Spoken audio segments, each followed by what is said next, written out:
How is urinary retention diagnosed and treated? Have you ever wondered how urinary retention is diagnosed and treated? This condition can be uncomfortable and even alarming, but understanding the process can help ease your concerns. Urinary retention occurs when the bladder cannot empty completely, leading to various symptoms. Diagnosing urinary retention typically involves a thorough clinical evaluation and several diagnostic tests to determine the underlying cause.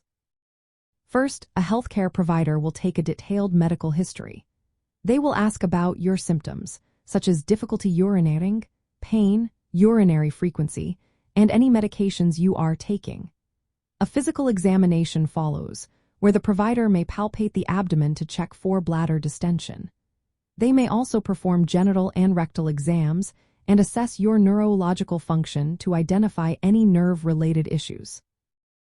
One key diagnostic test is the measurement of postvoid residual urine volume.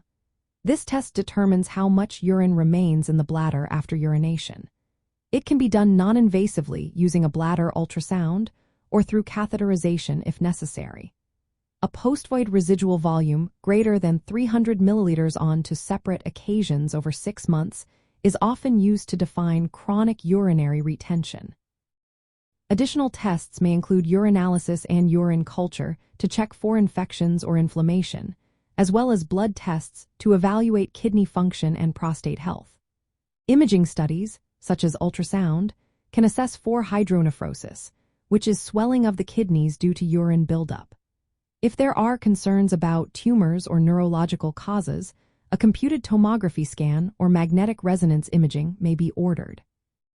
Cystoscopy, which involves examining the bladder and urethra with a camera, may also be performed to identify strictures or tumors. When it comes to treatment, the approach depends on the underlying cause of urinary retention.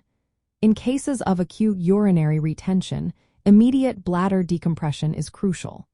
This is often done through catheterization, usually with a Foley catheter, to relieving bladder distension. If there is trauma to the urethra or pelvis, a suprapubic catheter may be used instead.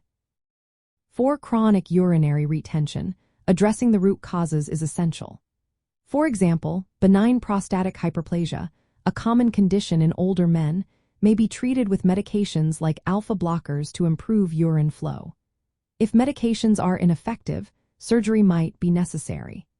Infections can be treated with antibiotics, while neurological causes may require specialized management from neurologists and urologists. Obstructions caused by tumors or strictures may also necessitate surgical intervention. Monitoring and follow-up care are important for patients with chronic retention. Regular evaluations for kidney function, infection, and bladder health are essential. This may include repeat postvoid residual measurements and imaging studies. Supportive care, such as fluid management and monitoring for complications like blood in urine or excessive urine production after relieving an obstruction, is also important. In the context of bladder health and bladder cancer, it is vital to rule out malignancies that can cause urinary retention. Early diagnosis and treatment can prevent damage to the upper urinary tract and significantly improve quality of life. If you experience symptoms of urinary retention, seeking prompt medical evaluation is crucial for appropriate diagnosis and management tailored to your individual needs. Remember, your healthcare provider is the best resource for personalized advice and treatment options.